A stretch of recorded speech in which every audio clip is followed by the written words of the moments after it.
الحمدللہ رب العالمین والصلاة والسلام علی سید الانبیاء والمرسلین۔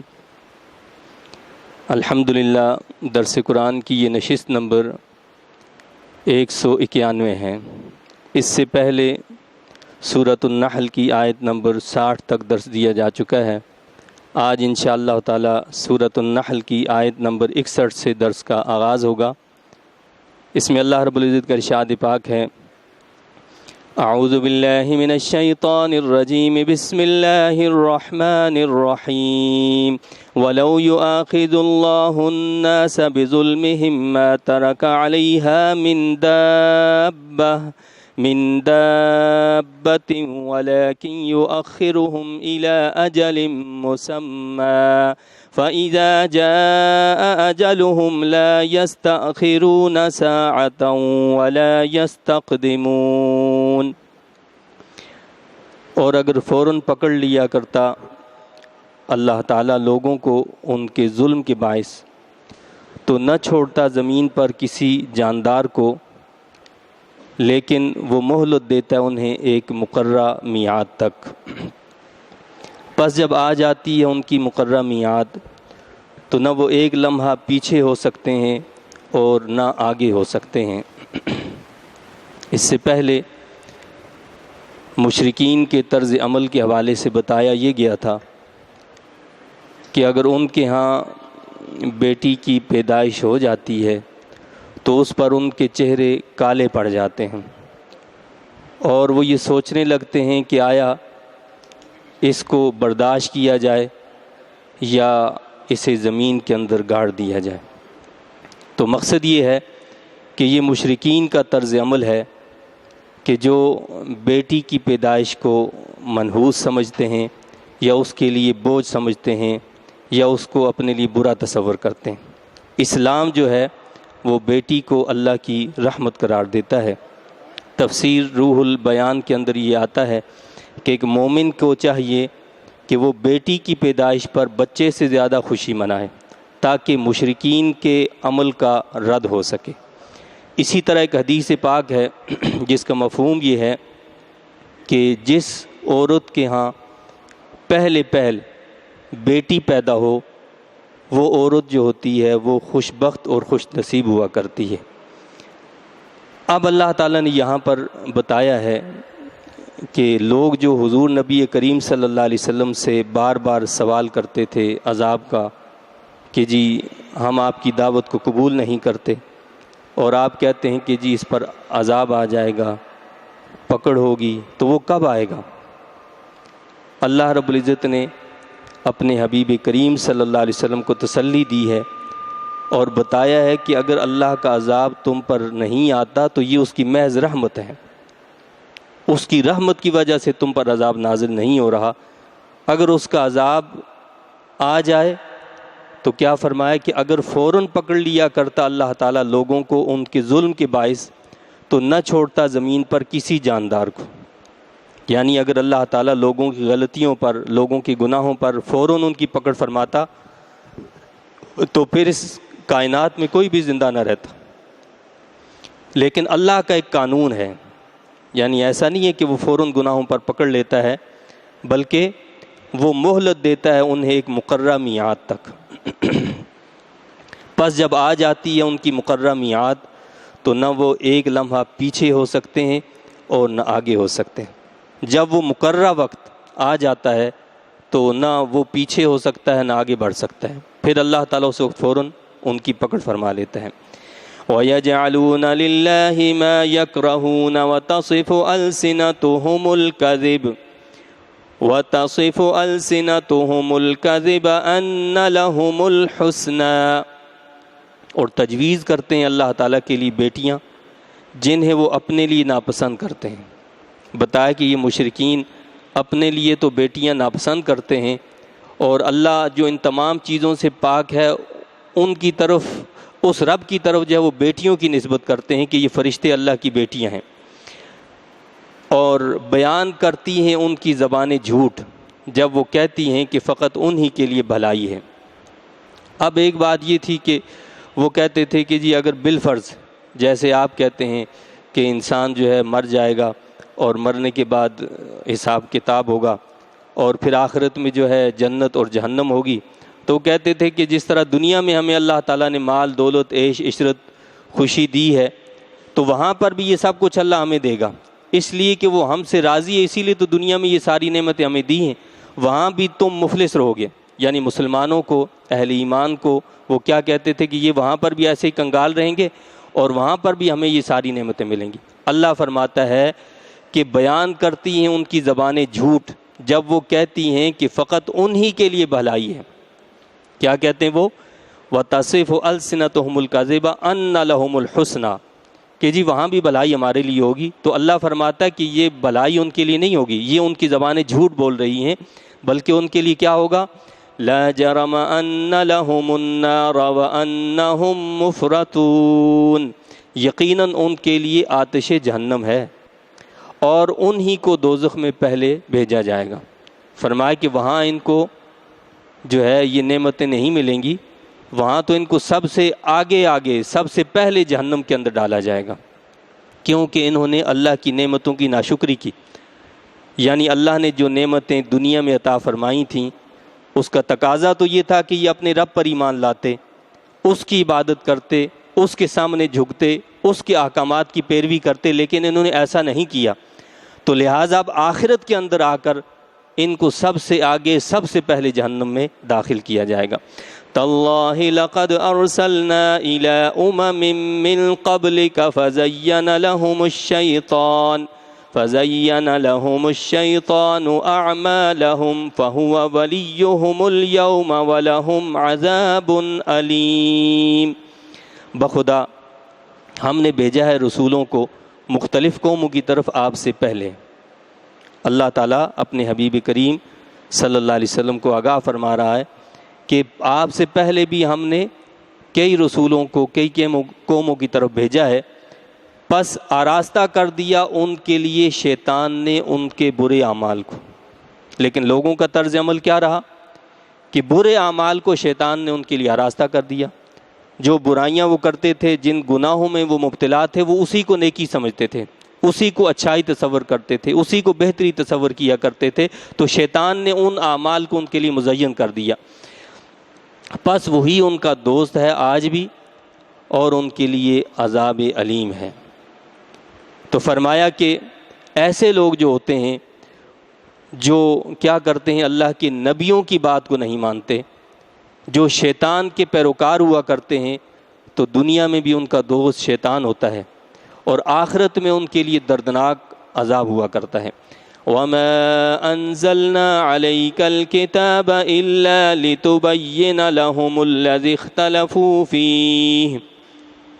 اب اللہ تعالیٰ نے اپنے حبیب کریم صلی اللہ علیہ وسلم کی ذمہ داری سے آگاہ کیا ہے کہ آپ کی ذمہ داری کیا ہے، اور نہیں اتاری ہم نے آپ پر یہ کتاب مگر اس لیے کہ آپ صاف صاف بیان کر دیں ان کے لیے وہ بات جس میں وہ اختلاف کرتے ہیں۔ إِلَّا لِتُبَيِّنَ لَهُمْ، یعنی اس قرآن کو، اس کتاب کو ہم نے اس لیے نازل کیا ہے کہ اس میں جو کچھ بھی ہے جس میں لوگ اختلاف کرتے ہیں، آپ اس کی وضاحت کریں، آپ اس کو صاف صاف کر کے لوگوں کے سامنے بیان کر دیں۔ تو گویا مقصد کیا ہوا کہ قرآن کی جو تفسیر ہے، قرآن کی جو تشریح ہے، وہ حدیث مصطفیٰ کریم علیہ الصلوۃ والسلام ہے۔ تو جو یہ سمجھتا ہے کہ حدیث کے بغیر قرآن کو سمجھے، وہ قرآن کو سمجھنے والا نہیں، بلکہ وہ گمراہ ہونے والا فرد اور گمراہ ہونے والی جو ہے وہ اقوام ہیں۔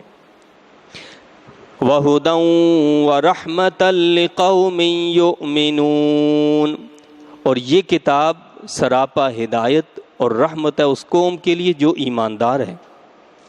اللہ فرماتا ہے یہ جو کتاب ہے، یہ جو قرآن ہے، یہ آخری کتاب، اللہ کا آخری پیغام، اس آخری پیغام کے بعد اللہ کی طرف سے کوئی پیغام نہیں آئے گا، اس کے بعد کوئی اور کتاب نہیں آئے گی، اب کوئی نئی وحی نہیں آئے گی، یہ آخری پیغام ہے، آخری کتاب ہے، اللہ کی آخری وحی ہے۔ اللہ فرماتا ہے کہ یہ کتاب تو سراپا ہدایت ہے اور یہ سراپا رحمت ہے، لیکن یہ سراپا ہدایت اور سراپا رحمت کس کے لیے ہے؟ لقوم یؤمنون، اس قوم کے لیے جو ایماندار ہے، جو اس پر ایمان رکھنے والی ہے، جو ایمان کے تقاضوں کو پورا کرنے والی ہے تو اس کے لیے ہدایت بھی ہے، اس کے لیے رحمت بھی ہے۔ جو اس پر عمل ہی نہیں کرنا چاہتی تو نہ اس کو یہ ہدایت دے گی نہ اس کو رحمت اس کے لیے بنے گی۔ تو یہ کتاب ہدایت، بار بار اللہ فرماتا ہے کہ وَہُدًى وَرَحْمَةٌ، یہ ہدایت بھی ہے اور رحمت بھی ہے۔ اب اس کے بعد اللہ تعالیٰ نے تذکرہ فرمایا ہے آسمان سے پانی نازل کرنے کا۔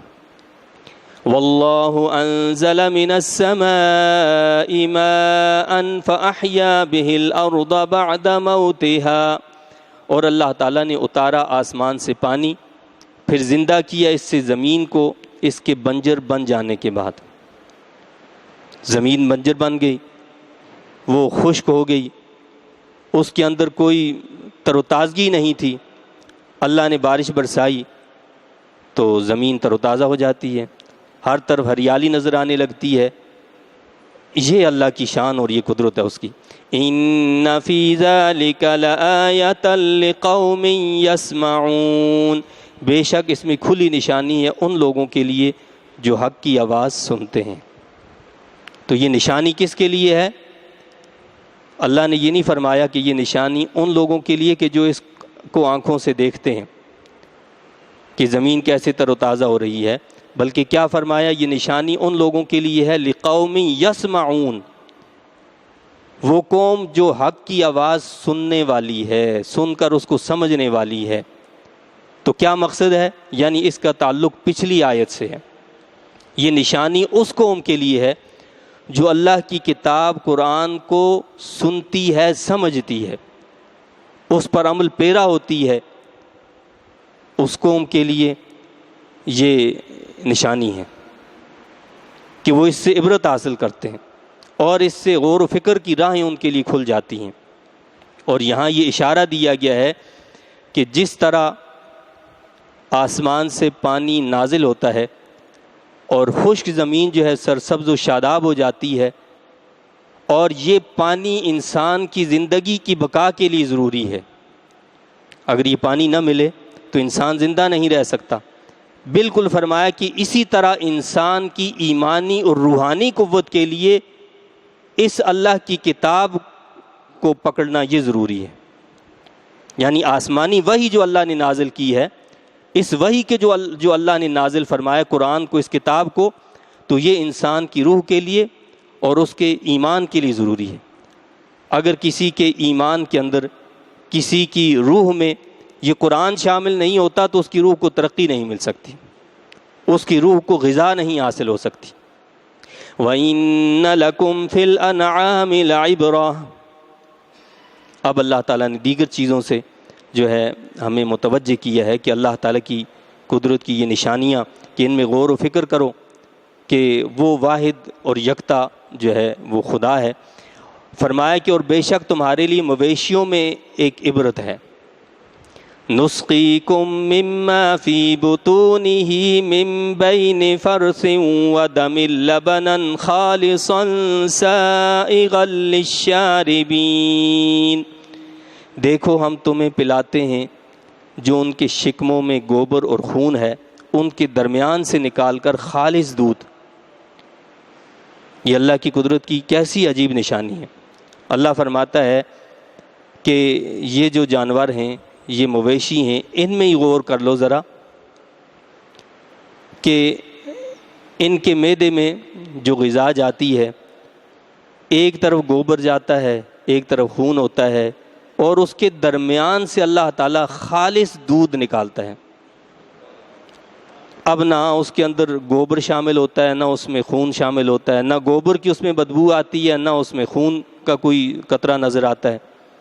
تو فرمایا کہ اس کی قدرت کو تو دیکھو، اللہ نے اس ہمارے اندر جو ہے، ہمارا اپنا جو سسٹم ہے یا جانوروں کا جو سسٹم، اس کے اندر کیسی کیسی فیکٹریاں بنا رکھی ہیں، کیسے کیسے کارخانے ہیں کہ جو ہر چیز کو الگ الگ کر کے رکھتے ہیں، چھان کر ہر چیز کو بالکل الگ کر کے کہ کوئی چیز اس میں شامل نہیں ہوتی، مکس نہیں ہوتی ہے بالکل۔ تو فرمایا کہ اس میں کیا ہے؟ عبرت ہے کہ ہم کیا کرتے ہیں، تمہیں ان کے شکموں سے پلاتے ہیں، گوبر اور خون سے ان کے درمیان سے نکال کر خالص دودھ جو بہت خوش ذائقہ ہے پینے والوں کے لیے۔ یعنی دودھ ایک ایسی غذا ہے جو سب سے عمدہ غذا ہے، اور حدیث پاک سے بھی ہمیں یہ معلوم ہوتا ہے کہ اللہ کے نبی صلی اللہ علیہ وسلم نے کھانے کے لیے تو یہ دعا مانگی ہے کہ یا اللہ ہمارے اس کھانے میں برکت عطا فرما، اور اس سے بہتر کھانا ہمیں عطا فرما، اللہم بارک لنا فیہ واطعمنا خیرا منہ۔ لیکن جہاں دودھ پیا ہے تو اللہ کے نبی صلی اللہ علیہ وسلم نے کیا فرمایا؟ اللہم بارک لنا فیہ وزدنا منہ۔ یہ نہیں فرمایا کہ اس سے بہتر غذا عطا فرمائے، فرمایا کہ مولا ہمارے لیے اس دودھ میں برکت عطا فرما اور ہمارے لیے اس میں اضافہ فرما، اسی دودھ میں اضافہ فرما۔ یہ ایسی غذا ہے کہ جانور ہوں یا انسان، جب وہ پیدا ہوتے ہیں تو اللہ نے ان کی ابتدائی غذا اسی کو رکھا ہے۔ جانور بھی پیدا ہوتا ہے تو اس کی ابتدائی غذا دودھ، اور انسان بھی جب پیدا ہوتا ہے تو اس کی ابتدائی غذا جو ہے دودھ ہی ہے۔ تو یہ ایسی عجیب اللہ تعالیٰ کی ایک نعمت ہے کہ جس کا شکر ہم زندگی بھر ادا نہیں کر سکتے۔ تو اللہ فرماتا ہے کہ ذرا غور تو کرو، ان باتوں سے، ان چیزوں سے عبرت تو حاصل کرو۔ وَمِن ثَمَرَاتِ النَّخِيلِ وَالْأَعْنَابِ تَتَّخِذُونَ مِنْهُ سَكَرًا وَرِزْقًا حَسَنًا۔ صرف اتنا ہی نہیں ہے کہ ہم تمہیں صرف دودھ دے دیتے ہیں، ورنہ انسان کی غذا کے لیے دودھ کافی تھا، بس اللہ فرماتا کہ بھائی یہ دودھ تمہاری غذا ہے، کھاؤ پیو، اسی کو استعمال کرو، اور کسی چیز کی ضرورت نہیں۔ لیکن اللہ تعالیٰ دیگر انعامات کا بھی ذکر فرماتا ہے کہ ہم نے تمہیں یہ تو دیا ہے، اس کے ساتھ ساتھ اور ہم پلاتے ہیں تمہیں کھجور اور انگور کے پھلوں سے، تم بناتے اس سے میٹھا رس اور پاک رزق۔ ہم نے تمہارے لیے پھل بھی رکھے ہیں، ہم نے تمہارے لیے مختلف دیگر چیزیں بھی رکھی ہیں، خصوصاً فرمایا کہ کھجور اور انگور کے پھلوں سے تم بناتے ہو میٹھا رس۔ اس سے کیا کرتے ہو؟ تتخذون منہ سکرا، اس سے میٹھا رس بناتے ہو۔ یہاں سکرن کا مطلب جو ہے وہ شراب یا نشہ نہیں ہے، بلکہ اس کا مطلب ہے میٹھا رس۔ انگور سے جو رس نکالا جاتا ہے یا کھجوروں سے جو رس نکالا جاتا ہے تو وہ ٹھیک ہے، وہ جائز ہے، اس کو استعمال کر سکتے ہیں۔ لیکن اگر اس کا مطلب یہاں سکرن سے شراب لے لی جائے تو حضرت ابن عباس رضی اللہ تعالیٰ عنہ فرماتے ہیں کہ یہ آیت مکہ مکرمہ میں نازل ہوئی ہے، جب کہ اس وقت شراب کی حرمت نازل نہیں ہوئی تھی، اور شراب کی حرمت مدینہ طیبہ میں نازل ہوئی ہے۔ تو لہٰذا اگر حضرت ابن عباس رضی اللہ تعالیٰ عنہ کے قول کو لیا جائے تو پھر اس کا مطلب یہ ہوگا کہ یہ آیت منسوخ ہے اس آیت سے کہ جو مدینہ طیبہ میں نازل ہوئی، جس میں شراب کو اللہ تعالیٰ نے حرام قرار دے دیا۔ لیکن دیگر علماء یہ کہتے ہیں کہ نہیں، یہ بلکہ یہاں چونکہ اللہ نے اپنی نعمتوں کا ذکر کیا ہے تو لہٰذا یہاں پر اس سے مراد شراب نہیں ہے بلکہ میٹھا رس مراد ہے۔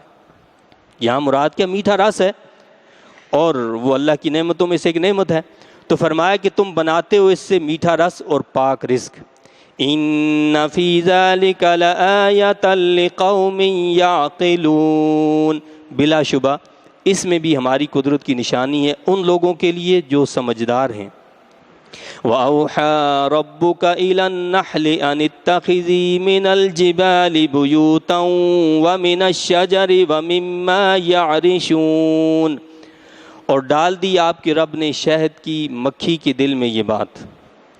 النحل، اس سورت کا نام بھی النحل ہے، اور نحل کا مطلب ہوتا ہے شہد کی مکھی۔ اب اس شہد کی مکھی کا یہاں اللہ نے ذکر فرمایا ہے۔ کیا فرمایا کہ ڈال دی آپ کے رب نے شہد کی مکھی کے دل میں یہ بات کہ بنایا کر پہاڑوں میں اپنے چھتے اور درختوں کی شاخوں میں اور ان چھپروں میں جو لوگ بناتے ہیں۔ یہاں پر جو شہد کی مکھی ہے اس کے لیے اللہ نے وحی کا لفظ استعمال کیا، وَأَوْحَى رَبُّكَ، آپ کے رب نے وحی کی۔ تو یہ وحی اصطلاحی معنی میں نہیں ہے، اصطلاحی معنی میں جو وحی آتی ہوتی ہے وہ صرف اللہ کے نبیوں کے پاس آتی ہے۔ یہاں وحی کا مطلب ہوتا ہے دل میں بات ڈال دینا، دل میں القاء کرنا، دل میں الہام ڈال دینا۔ تو القاء کا مطلب ہے یہاں، یعنی اللہ نے شہد کی مکھی کے دل میں یہ بات ڈال دی ہے۔ کیا بات ڈال دی ہے؟ کہ وہ اپنے چھتے پہاڑوں پر بنائے اور درختوں پر بنائے، درختوں کی شاخوں پر، اور لوگ جو چھپر بناتے ہیں اونچے اونچے، ان پر وہ اپنے جو ہے چھتے بنائے تاکہ محفوظ جگہ پر رہ کر وہ اپنا کام کر سکے، وہ اپنا شہد جو ہے وہ بنا سکے۔ اور پھر اس کے علاوہ کیا کیا ہے؟ ثم کلی من کل الثمرات فاسلکی سبل ربک ذللا، پھر رس چوسا کر ہر قسم کے پھلوں سے، یہ اللہ نے اس کے دل میں بات ڈال دی ہے۔ کیا کر کہ پھر رس چوسا کر ہر قسم کے پھلوں سے، پس چلتی رہا کر اپنے رب کی آسان کی ہوئی راہوں پر۔ یہ جو شہد کی مکھی ہے یہ بڑی عجیب مکھی ہے، ویسے تو بے شمار مکھیاں ہیں، اور حدیث شریف میں آتا ہے کہ جتنی بھی مکھیاں ہیں یہ جہنم میں جائیں گی، اور جہنمیوں پر عذاب کے طور پر ان کو مسلط کر دیا جائے گا، سوائے شہد کی مکھی کے۔ یہ جہنم میں نہیں جائے گی، شہد کی مکھی جہنم میں نہیں جائے گی، باقی جتنی مکھیاں ہیں عذاب کے طور پر جہنمیوں پر ان کو مسلط کیا جائے گا۔ تو یہ جو شہد کی مکھی ہے، اور یہ جو شہد بناتی ہے، یہ جو اپنا چھتا بناتی ہے، اس پر اگر انسان غور کرے تو وہ دنگ رہ جاتا ہے، اور اللہ کی قدرت پر جو وہ حیران ہو کر رہ جاتا ہے۔ کتنا عجیب جو وہ چھتا ہوتا ہے، ماہر سے ماہر ترین انجینئر بھی جو ہے وہ چیز نہیں بنا سکتا کہ جو وہ شہد کی مکھی بناتی ہے۔ اور اس چھتے کے اندر تقریباً 20 سے 30 ہزار گھر بنائے جاتے ہیں، 20 سے 30 ہزار گھر، سب کی پیمائش بھی ایک ہوتی ہے، سائز بھی ایک ہوتا ہے، صفائی ستھرائی بھی ایک جیسی ہوتی۔ اور پھر ایسا نہیں ہوتا کہ ساری مکھیاں جو ہیں وہ شہد نکال رہی ہوتی ہیں، ان کے اندر مختلف قسمیں ہوتی ہیں۔ کچھ مکھیاں تو وہ ہوتی ہیں جو رس چوس کر آتی ہیں، کچھ جو ہوتی ہیں صرف حفاظت پر مقرر ہوتی ہیں، اور کچھ جو ہوتی ہیں وہ شہد بنانے کا کام کر رہی ہوتی ہیں۔ ان کی ایک ملکہ ہوتی ہے، سب اس کے انڈر میں ہوتے ہیں، وہ ملکہ جو آرڈر دیتی ہے اس کو فالو کرتی ہیں ساری کی ساری مکھیاں۔ اور ایک عجیب ان کا سسٹم ہوتا ہے، یعنی یہ فضا کے اندر جتنے راستے، ان سارے راستوں کو یہ جانتی ہیں، کبھی راستہ نہیں بھولتی ہیں، کبھی کسی دوسرے چھتے میں نہیں جاتی ہیں، یہ واپس اپنے ہی چھتے میں آتی ہیں، ہزاروں میل دور جائیں گی اور پھولوں کو چوس کر ان کا رس لے کر آئیں گی تو اپنے چھتے ہی میں آئیں گی۔ اور کمال آپ یہ دیکھیں کہ جو محافظ مکھیاں اس کی موجود ہوتی ہیں چھتوں پر، وہ کسی دشمن کو وہاں داخل نہیں ہونے دیتی ہیں۔ اگر کوئی ایسی چیز آتی ہے تو اس کا سب مل کر دفاع کرتی ہیں، حتیٰ یہ کہ اگر اسی چھتے میں رہنے والی مکھی بھی کسی گندگی پر بیٹھ کر آ جائے تو یہ اس کو اندر داخل نہیں ہونے دیتی ہیں، اس کو پکڑ لیا جاتا ہے اور ملکہ کے سامنے پیش کیا جاتا ہے، اور ملکہ اس کو قتل کر دیتی ہے۔ کسی گندگی پر بیٹھنے والی شہد کی مکھی کو اس چھتے میں داخل نہیں ہونے دیا جاتا۔ تو اللہ نے یہ عجیب نظام رکھا ہے، یہ اللہ کی بڑی نعمت ہے، اور اللہ نے اس کے اندر بتایا ہے کہ یہ شفاء للناس ہے۔ اسی میں آگے بتایا اللہ نے یہ شہد اللہ نے شفا بنایا ہے، بس شرط یہ ہے کہ وہ خالص شہد ہو۔ اب ہر چیز آرٹیفیشل چل رہی ہے، اور ہر چیز کو ہم نے جو ہے اسی طریقے سے 2 نمبر کام کر کے، اب اگر ہم یہ کہیں کہ جس میں کوئی شفا نہیں ہے تو یہ تو ہماری 2 نمبری کی وجہ سے ایسا معاملہ ہے، ورنہ حقیقت میں تو رب کائنات نے اس کو شفا بنایا ہے۔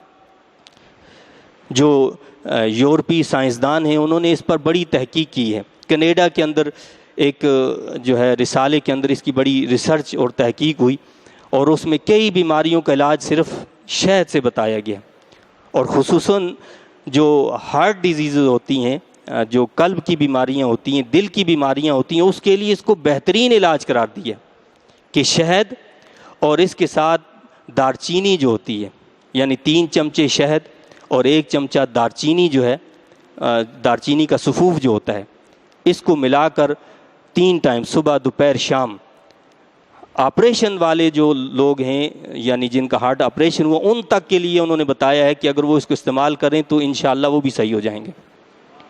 تو بے شمار ان کے جو ہیں وہ، یہ ایک الگ بات ہے کہ ہم کسی چیز پر نہ پہنچ سکیں، یا جیسے اللہ تعالیٰ نے بتایا بھی ہے کہ یہ جو شہد کی مکھیاں ہیں یہ تو مختلف پھلوں پر جاتی ہیں، مختلف جو بوٹیاں ہوتی ہیں ان کو جا کر چوستی ہیں، اور ان کے مختلف رنگ بھی ہوتے ہیں، تو ہر شہد کا ہر رنگ جو ہوتا ہے وہ ہر بیماری کے لیے الگ خاصیت رکھتا ہے۔ اب آپ جو ہے ایک جو ہے فارم بنا لیں، اس فارم کے اندر گڑ رکھ دیں اور چینی رکھ دیں، اس کا شیرہ بنا دیں، اس میں پکڑ کر مکھیوں کو وہی کھلاتے رہیں، تو وہ شفا کہاں سے بنے گا؟ وہ تو شفا نہیں بن سکتا نا۔ شفا تو وہی بنے گا جو نیچرل وے میں جا کر پھلوں کو چوسے گی، اور وہ پھلوں کا رس جو نکلا ہوا ہے وہ آ کر ہمیں دے گی، اس سے جو شہد ہوگا وہ ظاہر بات ہے وہ شفاء للناس ہے۔ اب ہمارے ہاں تو یہ ایسا کیا جاتا ہے کہ جی گڑ رکھ دیا، چینی کا شیرہ بنا دیا اور پکڑ کے اسی سے کھلایا پلایا اور وہی ہمارے لیے شہد بنا دیا۔ تو ظاہر ہے کہ اس کو ہم اس نیچرل شہد سے جو ہے وہ اس کے مساوی اس کو نہیں قرار دیا جا سکتا۔ بہرحال اللہ نے کیا فرمایا کہ وہ کیا کرتی ہے کہ ہر قسم کے پھلوں سے وہ چوستی ہے، اور اس کو حکم دیا اللہ نے کہ وہ ایسا کرے، یعنی وہ اللہ کے حکم کی اتباع اور پیروی کرتی ہے۔ شہد کی مکھی اللہ کے حکم کی تابعداری کرتی ہے۔ اور بڑی عجیب بات ہے کہ اللہ تعالیٰ نے یہاں قرآن مجید کے اندر، قرآن کا اسلوب تو یہ ہے کہ جہاں عورتوں کو بھی کوئی حکم دیا جاتا ہے تو وہاں مذکر کا لفظ استعمال کیا جاتا ہے، یا ایھا الذین آمنوا، اے ایمان والو، یعنی مذکر کا یہاں صیغہ استعمال کیا ہے، ایمان والو کہا ہے۔ اس ایمان والوں میں ایمان والیاں بھی شامل ہیں، قرآن میں ہر جگہ ایسے ہی ہے تقریباً، لیکن یہاں اللہ تعالیٰ نے جہاں شہد کا ذکر کیا ہے تو وہاں جو صیغے استعمال کیے وہ سارے کے سارے صیغے مؤنث کے استعمال کیے۔ کیا مطلب ہے کہ شہد جو ہوتی ہے وہ ہر مکھی نہیں نکالتی ہے، نر مکھی جو ہے وہ شہد نہیں نکال سکتی، مادہ مکھی ہی شہد نکال سکتی ہے۔ اور آج 1400 سال کے بعد جدید سائنس یہ کہنے لگی ہے کہ جی ہاں ہر مکھی جو ہے وہ شہد نہیں نکالتی، بلکہ صرف مادہ مکھی جو ہوتی ہے وہ شہد دیتی ہے۔ لیکن اللہ تعالیٰ نے یہاں پر 3 مرتبہ 3 الفاظ استعمال کیے ہیں، مؤنث کے استعمال کیے۔ کیا فرمایا کہ اللہ نے کیا وحی کی؟ ان اتخذی من الجبال، یہ مؤنث کا صیغہ ہے کہ اللہ نے اس کو کیا اس کے دل میں ڈالی یہ بات کہ بنایا کر پہاڑوں میں اپنے چھتے۔ پھر آگے فرمایا کہ ثم کلی، یہ بھی مؤنث کا صیغہ ہے کہ پھر کھایا کر، چوسا کر، من کل ثمرات۔ اور پھر تیسری مرتبہ فرمایا کہ فسلکی سبل ربک ذللا، بس چلتی رہا کر اپنے رب کی آسان کی ہوئی راہوں پر۔ تو 3 جگہ پر یعنی مؤنث کا صیغہ استعمال کر کے یہ آگاہ کیا ہے کہ شہد بنانے والی مکھی جو ہوتی ہے وہ نر نہیں بلکہ مادہ ہی ہوا کرتی ہے۔ یخرج من بطونها شراب مختلف الوانه فیہ شفاء للناس، یوں نکلتا ہے ان کے شکموں سے ایک شربت مختلف رنگوں والا، اس میں شفا ہے لوگوں کے لیے۔ اللہ کیا فرماتا ہے کہ اس کے شکم سے مختلف رنگوں والا جو ہے وہ شہد نکلتا ہے، اس کے مختلف رنگ ہوتے ہیں۔ یعنی مختلف رنگ کیوں ہوتے ہیں؟ یہ پھولوں پر ہے، جیسے پھولوں کا رس چوسے گی ویسا شہد نکلے گا، جیسی جڑی بوٹیوں کو وہ چوسے گی ویسا شہد نکلے گا۔ اور پھر جو ہے اس میں بڑی محنت ہوتی ہے، یعنی یہ کسی ایک مکھی کا کام نہیں ہے، ہزاروں مکھیاں مل کر یہ کام کرتی ہیں۔ ایک چمچہ جو ہم شہد کا کھاتے ہیں، آپ کو پتہ ہے کہ یہ ہزاروں مکھیوں کا نچوڑ ہوتا ہے، ایک مکھی کا کام نہیں ہوتا ہے، ایک مکھی کر ہی نہیں سکتی یہ کام، ہزاروں مکھیوں کا نچوڑ وہ ہوتا ہے جو ہمارے ایک چمچے میں آتا ہے، اور ہمیں اس کی کوئی قدر ہی نہیں ہوتی۔ یہ ہم نے اس کو پلٹ دیا اور جو رہا اس کو اٹھا کر ایسے پھینک دیا۔ تو بھائی یہ تو اللہ کی نعمت کی ناقدری ہے کہ ہمیں پتہ ہی نہیں ہے کہ کس طریقے سے ان مکھیوں نے اس کو جمع کیا ہے اور کس طرح ہمارے سامنے لا کر پیش کیا۔ یہ اللہ کی کتنی بڑی نعمت ہے۔ تو فرمایا کہ اس میں شفا ہے لوگوں کے لیے۔ ان فی ذلک لآیۃ لقوم یتفکرون، بے شک اس میں قدرت الہی کی نشانی ہے ان لوگوں کے لیے جو غور و فکر کرتے ہیں۔ فرمایا کہ ہر ایک کے لیے نشانی نہیں ہے، جو غور و فکر کرتے ہیں اس کے لیے ان میں نشانیاں ہیں۔ واللہ خلقکم ثم یتوفاکم، اور اللہ تعالیٰ نے پیدا فرمایا تمہیں پھر جان قبض کرے گا تمہاری۔ وَمِنْكُمْ مَنْ يُرَدُّ إِلَىٰ أَرْذَلِ الْعُمُرِ لِكَيْ لَا يَعْلَمَ بَعْدَ عِلْمٍ شَيْئًا، اور تم میں سے بعض ایسے ہیں جنہیں لوٹا دیا جاتا ہے ناکارہ عمر کی طرف تاکہ وہ کچھ نہ جانے جان لینے کے بعد۔ اللہ نے اپنی قدرت کی جو نشانیاں بتائیں ان میں سے ایک نشانی کیا بتائی؟ اللہ نے تمہیں پیدا کیا ہے، اسی نے تمہیں زندگی دی ہے، وہی تمہاری جان لے گا، وہی تمہاری روحوں کو قبض کرے گا۔ اور بتایا کہ یہ تو دیکھو کہ وہ رب کیسا ہے کہ جس نے بچپنے میں جب انسان کے اندر کوئی طاقت نہیں ہوتی ہے، قوت نہیں ہوتی ہے، دانائی نہیں ہوتی ہے، اس سے اس کو جوانی کی عمر دی، جس میں اس کے اندر دانائی آئی، اس کے اعضاء مضبوط ہو گئے، وہ بہادر بن گیا۔ فرمایا کہ یہ سب کچھ ہم کرتے ہیں، بچپن سے جوانی، اور جوانی سے پھر بڑھاپا، اور بڑھاپے سے بھی الی ارذل العمر، ناکارہ عمر، یعنی بڑھاپے کے بعد بھی ایک عمر ایسی آ جاتی ناکارہ عمر، جس سے اللہ کے نبی صلی اللہ علیہ وسلم نے پناہ مانگی، دعا مانگی اللہ تعالیٰ سے کہ یا اللہ ہمیں ارذل العمر سے بچانا۔ کیا کیفیت ہو جاتی ہے؟ انسان کا یہ حال ہو جاتا ہے کہ پہلے بڑا دانا ہوتا ہے، بڑا حکیم ہوتا ہے، سب کچھ جاننے والا ہوتا ہے، وہ بے علم ہو جاتا ہے، لا یعلم بعد علم شیئا، وہ کچھ نہ جانے جان لینے کے بعد۔ حالت یہ ہو جاتی ہے انسان کی بڑھاپے میں کہ وہ ہر چیز بھولنے لگتا ہے، اسے کچھ پتہ ہی نہیں ہوتا کہ میں نے کیا کہا ہے، کہا کچھ ہے کہتا کچھ ہے۔ اللہ فرماتا ہے کہ یہ ساری قدرت اس کی ہے جو انسان کو بچپنے سے جوانی، جوانی سے بڑھاپا دیتا ہے، اور بڑھاپے سے پھر وہی بچپنا اس کے اندر پیدا کر دیتا ہے، دانائی اس کی ختم کر دی جاتی ہے۔ یہ ساری اللہ کی قدرت کی نشانی ہے نا۔ اللہ فرماتا ہے اس پر غور کرو، اس میں فکر کرو، یہ اس کی قدرت کی نشانی ہے، یہ سب کچھ کرنے والا وہی ہے۔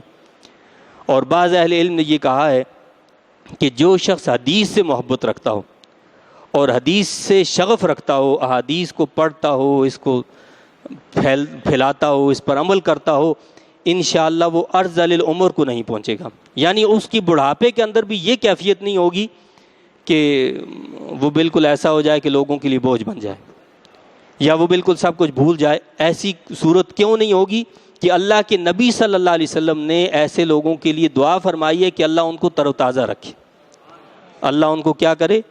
تر و تازہ رکھے، جو میری بات کو سنے اور دوسروں تک پہنچائیں، تو اللہ تعالیٰ ان کو ہمیشہ کیا کرے گا؟ تر و تازہ رکھے گا۔ ان اللہ علیم قدیر، بے شک اللہ تعالیٰ سب کچھ جاننے والا، ہر چیز پر قادر ہے، یہ سب اللہ کی قدرت ہے۔ تو اللہ تعالیٰ سے یہ دعا اور التجا ہے کہ اللہ تعالیٰ ہمیں اپنے کلام مجید کی سمجھ عطا فرمائے اور اس کی تعلیمات پر عمل کی توفیق عطا فرمائے۔ آج چونکہ 17 ذوالحج کی تاریخ ہے، اور 17 یا 18 تاریخ کو ہی امیر المومنین حضرت سیدنا عثمان غنی رضی اللہ تعالیٰ عنہ کی شہادت ہے، اور آپ کا مقام اور مرتبہ، اس کا اندازہ آپ اس بات سے لگا سکتے ہیں کہ آپ کو ذو النورین کہا جاتا ہے، دو نوروں والے۔ دو نوروں والوں کا مطلب کیا ہے؟ کہ آپ کے نکاح میں اللہ کے نبی صلی اللہ علیہ وسلم کی 2 بیٹیاں آئیں، یکے بعد دیگرے، 2 بیٹیاں، حضرت رقیہ اور حضرت ام کلثوم رضی اللہ تعالیٰ عنہما۔ تو 2 بیٹیاں آپ کے نکاح میں آئیں، یکے بعد دیگرے۔ اس کائنات میں کوئی ایک بھی ایسا فرد نہیں ہے کہ جس کے نکاح میں نبی کی 2 بیٹیاں آئی ہوں، یہ صرف آپ کی ذات ہے۔ اور اتنا بلند مقام ہے کہ اللہ تعالیٰ نے آپ کی وجہ سے، صرف آپ کی وجہ سے 1400 صحابہ کرام کو اپنی رضامندی کی بشارت دی۔ جب اللہ کے نبی صلی اللہ علیہ وسلم نے خیبر کے موقع پر آپ کو سفیر بنا کر جو ہے مکہ بھیجا، اور یہ افواہ پھیل گئی کہ جی آپ کو شہید کر دیا گیا، تو اللہ کے نبی صلی اللہ علیہ وسلم نے تمام صحابہ کرام کو جمع کیا اور فرمایا کہ میرے ہاتھ پر بیعت کرو کہ عثمان کے خون کا بدلہ لیں گے۔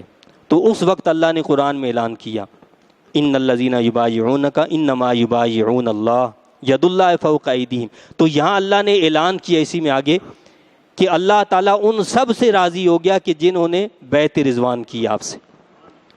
اور اس موقع پر اللہ تعالیٰ نے اپنے حبیب کریم صلی اللہ علیہ وسلم کے ہاتھ کو اپنا ہاتھ قرار دیا۔ اللہ نے فرمایا کہ جو لوگ آپ کے ہاتھ پر بیعت کر رہے ہیں وہ اللہ کے ہاتھ پر بیعت کر رہے ہیں، اور اللہ کے نبی صلی اللہ علیہ وسلم نے اس موقع پر اپنے ہاتھ کو حضرت عثمان کا ہاتھ قرار دیا۔ جب سب سے بیعت لے لی گئی تو اللہ کے نبی صلی اللہ علیہ وسلم نے اپنے ہاتھ کے بارے میں فرمایا کہ یہ کس کا ہاتھ ہے؟ عثمان کا ہاتھ ہے، اور فرمایا کہ میں عثمان سے بیعت لے رہا ہوں۔ کیا فرمایا کہ یہ عثمان کا ہاتھ ہے اور میں عثمان کے ہاتھ سے بیعت لے رہا ہوں۔ تو مقصد کیا ہے کہ اللہ کے نزدیک جو مقام اور جو شان حضور نبی کریم صلی اللہ علیہ وسلم کے دست مبارک کی تھی، اللہ کے حبیب علیہ السلام کے نزدیک حضرت عثمان غنی رضی اللہ عنہ کے ہاتھ کی شان بھی یہی تھی کہ آپ نے اپنے ہاتھ کو حضرت عثمان غنی رضی اللہ تعالیٰ عنہ کا ہاتھ قرار دیا۔ ہر مشکل گھڑی میں آپ نے جو ہے اسلام کا ساتھ دیا۔ ویسے تو آپ ہیں ہی بالکل ابتدائی اسلام قبول کرنے والے لوگوں میں سے، یعنی صرف 3 لوگوں نے اسلام قبول کیا ہوا تھا، چوتھے مردوں میں سے آپ ہیں جنہوں نے اسلام قبول کیا۔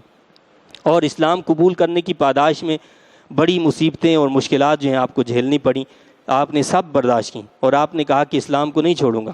آپ کے چچا نے آپ پر مظالم ڈھائے، آپ کو بیڑیوں کے اندر جکڑ دیا گیا، لیکن آپ نے کہا کہ یہ تمہاری بھول ہے کہ میں اسلام کو چھوڑ دوں، اسلام کو میں نہیں چھوڑ سکتا۔ کئی مواقع پر اللہ کے نبی صلی اللہ علیہ وسلم نے آپ کو جنت کی بشارت دی۔